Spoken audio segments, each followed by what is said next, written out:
It started on the coldest morning of the year. Sky hung low with gray clouds, a biting wind whispering through the trees like an omen. Elena stood beside her mother's grave, numb. Her hands trembled, not from the winter chill, but from a sorrow that gnawed at the corners of her heart like a wild animal. She was only 16, and already the world had decided to make her an orphan. But what she didn't know, what she couldn't have imagined, was that her real nightmare hadn't even begun yet. It wouldn't be death that broke her. It would be family. Elena had always been close to her mother, Sophia, a gentle, warm-hearted woman with soft eyes and calloused hands who raised her alone after her father vanished when she was a baby. Their life was simple, poor but peaceful. Her mother worked double shifts at the textile factory, while Elena managed school and helped around the house. Sophia's sudden illness came like a shadow. First a cough, then fatigue, then hospital visits they couldn't afford. The doctors said it was late-stage pneumonia. Within weeks, Elena watched her mother's body grow smaller and her voice weaker, until one rainy night, Sophia held her daughter's hand one last time and whispered, "Be brave, my light." Then she was gone.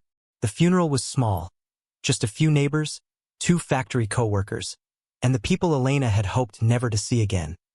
Her mother's estranged brother, Uncle Victor, and his wife, Melina. They had cut contact with Sophia years ago after a family dispute no one talked about. But here they were, dressed in black, faces masked in solemn sympathy. After the burial, Victor approached her. "You can't stay in that house alone," he said, not unkindly. "You're family. You'll come with us, just until we figure something out." Elena, still raw with grief, nodded silently. She thought it would only be temporary. The first few days at their countryside estate were oddly quiet. Their home was larger than anything Elena had known. Ornate carpets, cold marble floors, rooms that echoed with absence. Victor and Melina's children, Daniel and Ivana, were only a few years older than her but treated her like she didn't exist. By the end of the week, the tone changed. It started with chores, sweeping floors, polishing banisters. Then, Melina handed her a long list of daily duties, including cooking, cleaning every room, ironing clothes, and tending to the garden. "You need to earn your keep," she said sharply. "We're not a charity." Elena blinked in confusion. "But you said just until. You have a roof over your head, don't you?" Melina snapped. "Be grateful." From that moment, the line between guest and servant was erased. Each morning, Elena rose before sunrise and worked long after the household had gone to bed. Meals had to be perfect. Dust was not tolerated. If she missed a spot or burned a dish, Melina would strike her across the wrist with a wooden spoon and hiss, "Lazy girl, just like your mother." The words hurt more than the blow. Over the next few weeks, school became a thing of the past. When Elena asked when she could return, Victor raised an eyebrow and said, "Your education is less important than learning discipline." She tried writing letters to her teachers. They were never mailed. When neighbors visited, she was told to stay out of sight. "No one needs to know you're here," Melina warned. "If they ask questions, we could get in trouble." "You wouldn't want that, would you?" Elena wasn't stupid. She understood what they were doing, but she had no one left to run to. At night, she cried quietly into her thin blanket on the floor of the pantry. The lavish guest rooms were kept spotless for people who rarely came, but she wasn't family anymore. She was the girl in the kitchen. One day, while dusting the study, she found a locked drawer slightly ajar. Inside was a photo of her mother as a teenager with Victor, arms around each other, smiling. There was a folded letter behind it, but just as she reached for it, Melina's sharp voice pierced the room. "What do you think you're doing?" Elena jumped, fumbling the photo back into the drawer. "I was just cleaning." "Never touch what isn't yours," Melina hissed, slamming the drawer shut and dragging Elena by the arm out of the room. That night, Elena had to sleep in the garden shed as punishment. As weeks turned into months, she lost count of the days. Her hands blistered, her body thinned, and her spirit withered. But beneath it all, something else began to grow. Suspicion. Why had her mother never mentioned the family feud? Why did Victor and Melina resent her mother so deeply? And what was in that letter she wasn't allowed to read? The morning after the shed punishment, Elena woke up with dew clinging to her skin and dirt beneath her fingernails. Her joints ached from the cold ground, and her clothes were damp. She sat up slowly, looking toward the mansion's windows, where warm lights flickered behind silk curtains. Somewhere in there, people were waking up in soft beds, sipping tea, and pretending she didn't exist. She returned inside without a word. Melina didn't acknowledge her. Victor barely looked up from his newspaper. That was the rule now. Don't speak unless spoken to and never ask questions. But Elena had questions. More than ever. In the weeks that followed, Elena moved through the house like a ghost, scrubbing marble floors, preparing meals she couldn't eat, and ironing clothes for people who wouldn't look her in the eye. Her muscles burned from exhaustion. Her fingers cracked from soap and bleach. Still, her mind stayed sharp. Every night, she returned to that moment in the study, the photograph of her mother and uncle smiling, the hidden letter she never got to read. Something was being kept from her. Something important. And then, the whispers started. At first, she thought she was imagining them. Soft voices behind closed doors when she passed the upstairs hallway. Hushed tones that fell silent the moment she approached. One afternoon, as she brought in fresh towels to the guest suite, she heard Victor speaking on the phone behind his office door. No, we haven't told her anything. She doesn't know a thing. Sophia never told her. A pause. A muffled response. Yes, it's still locked away. I'll deal with it once we finalize the papers. Elena stopped in her tracks. Her chest tightened. She leaned closer, barely breathing. No, the will is ours now. If she finds out. The sound of a chair scraping cut through the door, followed by hurried footsteps. Elena spun around just in time to avoid being seen, ducking into a side hallway, her heart thudding like a drum. A will? What did he mean? Was it about her mother? Had something been left behind? Something they didn't want her to see? That night, Elena lay awake in the pantry, her mind racing. The next morning, as she dusted the library shelves, she took a risk. She waited until everyone was out for brunch, an event she was always banned from, and slipped into the study. This time, she didn't hesitate. She went straight for the drawer. Still locked, but she had watched carefully the last time Victor used it. He kept a key behind a painting, a tiny one, barely noticeable, of a winter landscape. She slid her fingers behind the frame, and sure enough, the key dropped into her palm with a soft click. Her hands shook as she opened the drawer again. The photograph was still there. So was the letter. It was folded neatly, yellowed at the edges. She unfolded it and read, "My dearest Elena, if you're reading this, it means I couldn't tell you in time. There are things about our family I never wanted you to know. Things I thought I could shield you from. But I was wrong. I should have told you the truth years ago." Elena's eyes widened. "You are the rightful heir to the estate in Miravalli. Your grandfather left it in my name, to be passed down to you." Victor was furious.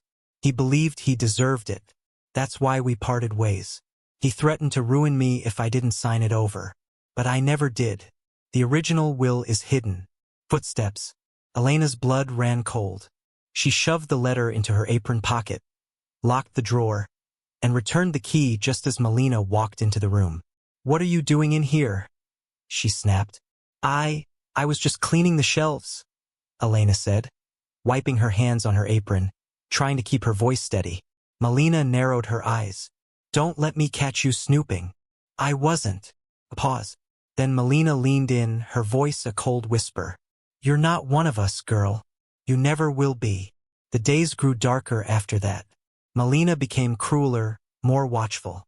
Elena was given less food, more chores, and zero privacy. But the letter was burned into her memory. Her mother had hidden something that could change everything. That night, she waited until the house fell asleep.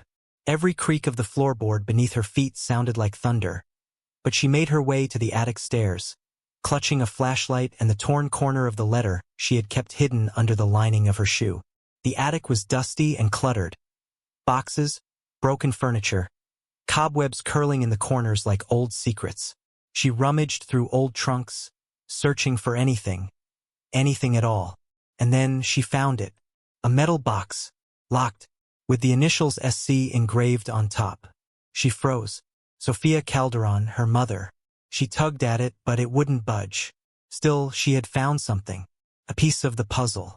She hid the box behind a loose panel in the wall and made her way back down, just before dawn broke over the horizon. The days moved slowly after Elena found the locked box in the attic.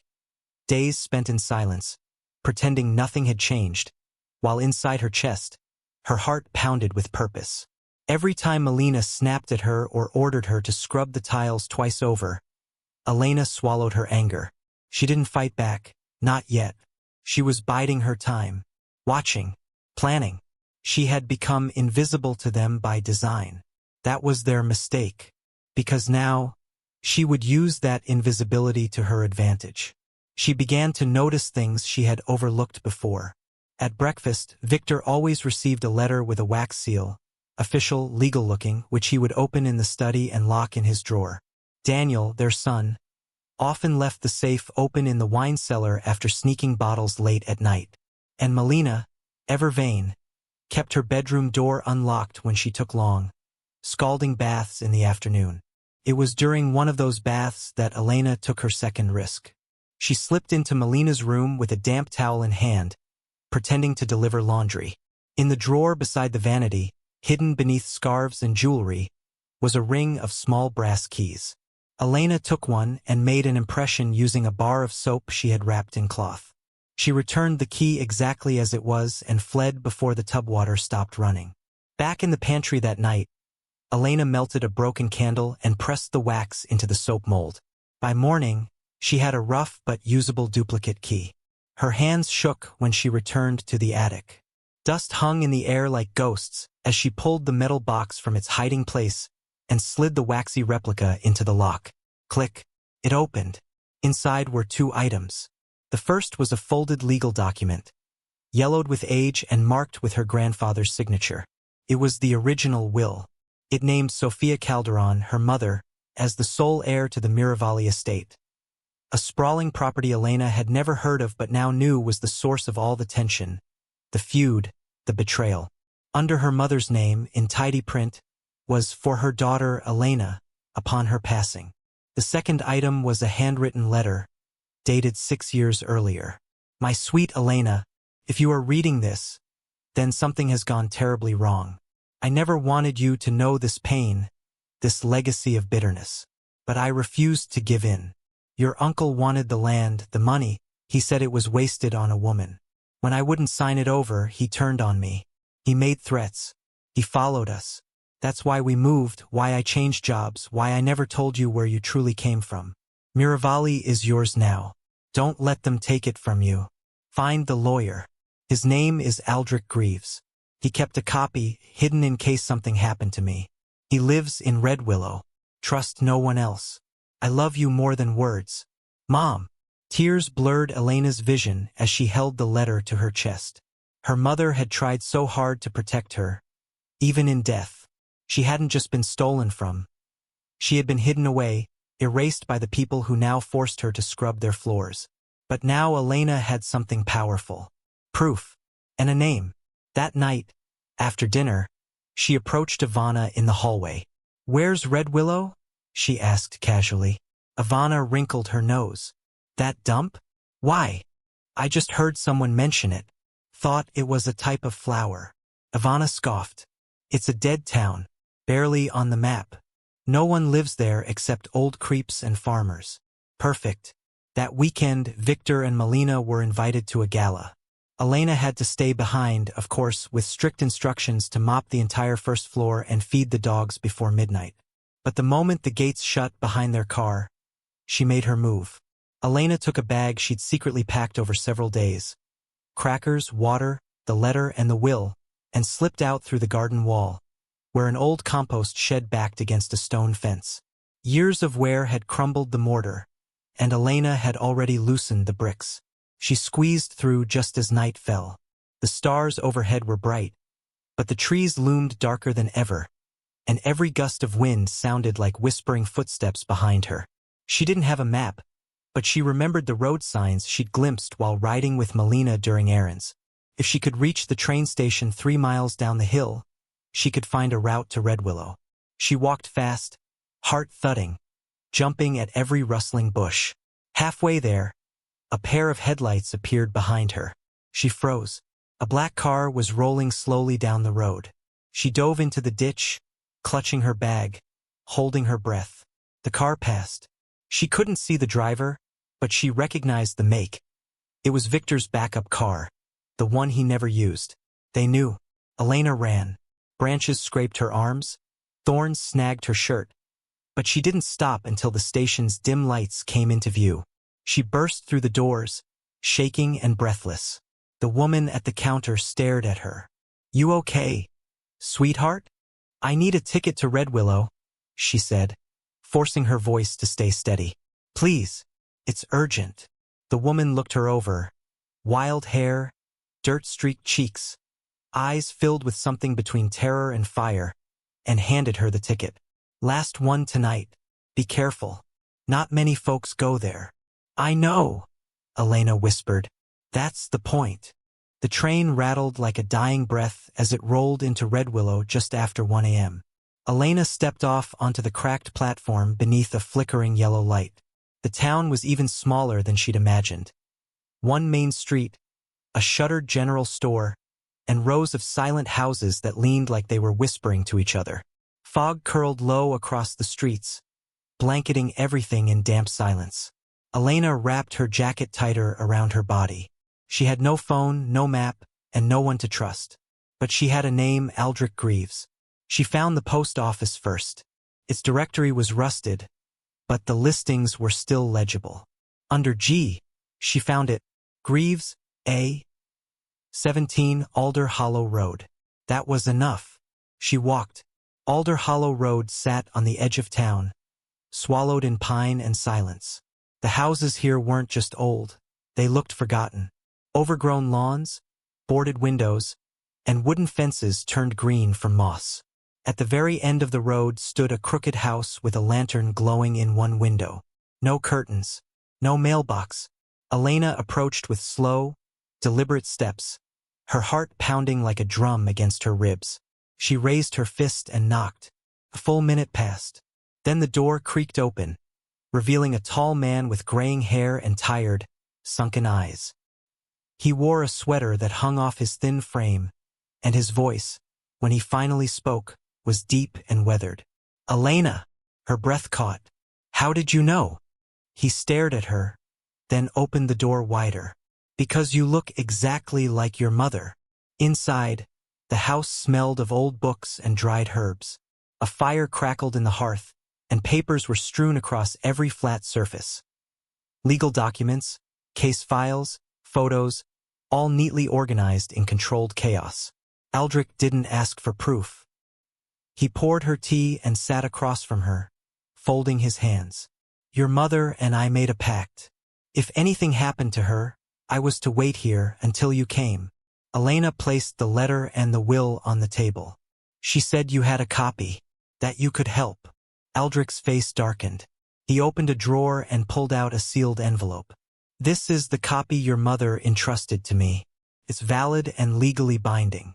But it won't be easy." "Why not?" "Because your uncle filed a false claim after your mother died.